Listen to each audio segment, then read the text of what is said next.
This just in. Watch out for wet and windy weather this weekend. What do you mean? After aren't you just free up the country? We can party till 11 o'clock. As we ready to go out the door and party so till late at night. It is so hard to wait. First COVID, and then curfew, and then hurricane trip. First, we have to stay inside again. Be tired of inside now, man. Where's the wet weather? That means that we can have water party. Yeah, you get to know.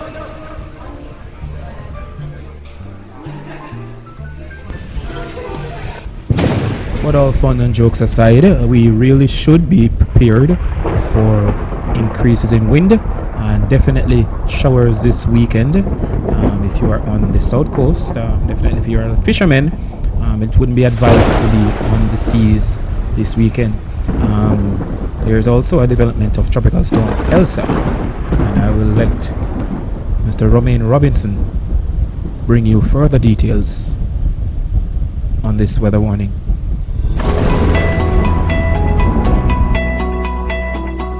Now, this weekend we're monitoring two systems. We have a tropical wave expected to be passing across the island on Friday, and we also have Tropical Storm Elsa, named early this morning rather, that is expected to be passing across the island and affecting us on Sunday.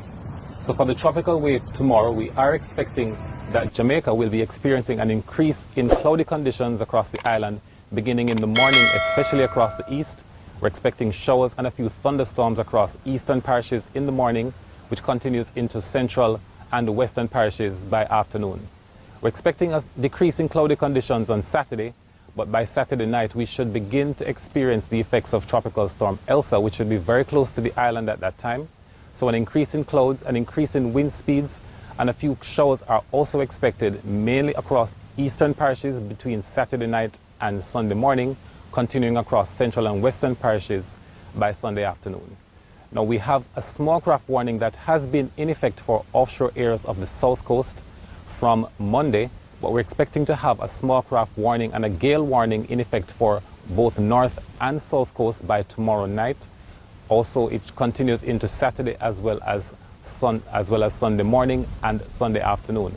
We're expecting that this warning should be lifted by about Monday, but the warning should take effect for both inshore and offshore areas of both the north and the south coasts.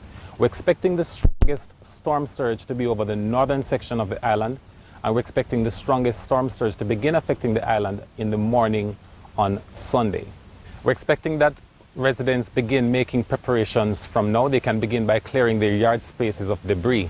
We're also expecting that fishers and other marine interests should begin by coming into port, begin by docking their boats, docking their vessels, and taking the precautions to stash away their vessels to ensure that there is no damage as a result of the storm surge, which should be affecting the island come Saturday night. The small craft warning has been in effect, so we do expect that fishers and marine interests have begun already taking precautions as a result of the strong winds associated with the system. This hurricane season is expected to be near normal to above normal, with as much as 20 named systems before it ends. The Meteorological Service will continue to update the public on news releases regarding both systems, and we should begin issuing bulletins on Tropical Storm Elsa between Friday night and Saturday morning. So the public should continue to pay attention to the releases and bulletins from the Meteorological Service.